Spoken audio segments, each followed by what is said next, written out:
ಬೆಳಗಾವಿ ಜಿಲ್ಲೆ ಸವದತ್ತಿ ತಾಲೂಕಿನ ಮುನವಳ್ಳಿ ಪಟ್ಟಣದಲ್ಲಿ ಜಿಲ್ಲಾ ಪಂಚಾಯತ್ ಬೆಳಗಾವಿ ಕೃಷಿ ಇಲಾಖೆ, ಬೆಳಗಾವಿ ತಾಲೂಕು ಪಂಚಾಯತ್ ಸವದತ್ತಿ ಕೃಷಿ ಇಲಾಖೆ ಸವದತ್ತಿ 2024-25ನೇ ಸಾಲಿನ ಕೃಷಿ ಇಲಾಖೆಯ ಫಲಾನುಭವಿಗಳಿಗೆ ಬಿತ್ತನೆ ಬೀಜ, ತುಂತುರು ನೀರಾವರಿ ಘಟಕಗಳ ಹಾಗೂ ಕೃಷಿ ಯಂತ್ರೋಪಕರಣಗಳ ವಿತರಣಾ ಕಾರ್ಯಕ್ರಮದ ಉದ್ಘಾಟಕರು ಶಾಸಕರು ಸವದತ್ತಿ ಯಲ್ಲಮ್ಮ ಮತಕ್ಷೇತ್ರ ಶ್ರೀ ವಿಶ್ವಾಸ್ ವೈದ್ಯ ಅಧ್ಯಕ್ಷತೆ ಹಾಗೂ ಮುನವಳ್ಳಿಯ ಪುರಸಭೆಯ ಅಧ್ಯಕ್ಷರು ಸಿಬಿ ಬಾಡಿ ಹಾಗೂ ಪುರಸಭೆಯ ಸದಸ್ಯರು.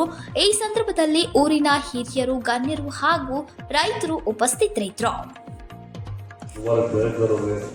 ಇವೆಲ್ಲ ವೇದಿಕೆ ಮೇಲೆ ಉಪಸ್ಥಿತಿರುವಂಥ ಎಲ್ಲ ಗೌರವಾನ್ವಿತ ಪುರಸಭೆ ಸದಸ್ಯರೇ, ಹಿಂದುಳಿದ ವರ್ಗ ಕಲ್ಯಾಣ ಇಲಾಖೆ ಅಧಿಕಾರಿಯಾದಂಥ ತಹಸೀಲ್ದಾರರೇ, ಆಗಮಿಸಿರುವಂಥ ಎಲ್ಲ ರೈತ ಬಾಂಧವರೇ, ಪತ್ರಿಕಾ ಮಾಧ್ಯಮ ಸ್ನೇಹಿತರೆ ಮತ್ತು ವಿಶೇಷವಾಗಿ ಕಾರ್ಯಕ್ರಮಕ್ಕೆ ಈ ನಮ್ಮ ಕ್ಷೇತ್ರದಲ್ಲಿ ರೈತರಿಗೋಸ್ಕರ ಹಗಲಿರುಳು ಶ್ರಮಿಸಿ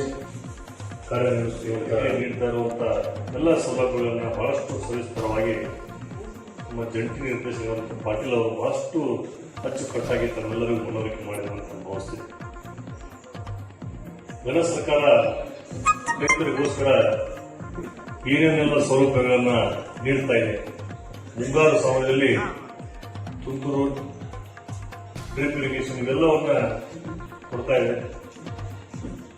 ಇವತ್ತಿನ ದಿನ ಹಿಂಗಾರಿ ಬೆಳೆಗೋಸ್ಕರ ಬೀಜಗಳ ಮತ್ತು ಕಡಲೆ ಬೀಜಗಳನ್ನು ವಿತರಣೆ, ಜೊತೆಗೆ ರೈತರಿಗೆ ಹೊಸ ಟೆಕ್ನಾಲಜಿ ಮಾಡರ್ನೈಸೇಷನ್ ಒಂದು ಯಂತ್ರೋಪಕರಣ ರೆಂಟೆಗಾಗು, ಇದು ಅನೇಕ ಹೊಸ ಮಾಡರ್ನ್ ಟೆಕ್ನಾಲಜಿಯಿಂದ ಬರ್ತಾ ಇದ್ದ ಎಲ್ಲ ಯಂತ್ರೋಪಕರಣ ಕೊಡ್ತಾ ಇದ್ದಾರೆ.